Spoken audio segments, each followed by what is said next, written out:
అత్తమ్మా ఏం చేస్తున్నావు? ఇడ్లీ పెడుతున్నా. ఇలా టిఫిన్ ఇడ్లీయా? ఇవి నేను ఎప్పుడు పెట్టినా కుదరవు అత్తమ్మా. కొలతలు చెప్పొకసారి.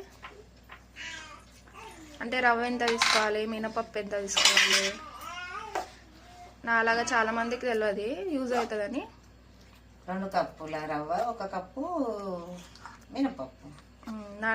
కప్పున్నర పోయినా ఏం కాదు కానీ 1 కప్పు పోసుకోవచ్చు. కడిగి నానబెట్టుకొని కడిగి ఇంకా రుబ్బుకోవడమే. సో ఇలాంటి మరిన్ని వీడియోస్కి సబ్స్క్రైబ్ చేసుకోండి. చెప్పత్తమను సబ్స్క్రైబ్ చేసుకోండి. చెప్పు చెప్పు చెప్పు. నీ వీడియోలు మంచిగా చూస్తున్నారు అందరు. నా వీడియోలు ఇంకా కావాలంటే సబ్స్క్రైబ్ చేసుకోండి. నా వీడియోలు ఇంకా కావాలంటే సబ్స్క్రైబ్ చేసుకోండి. Hello hi friends.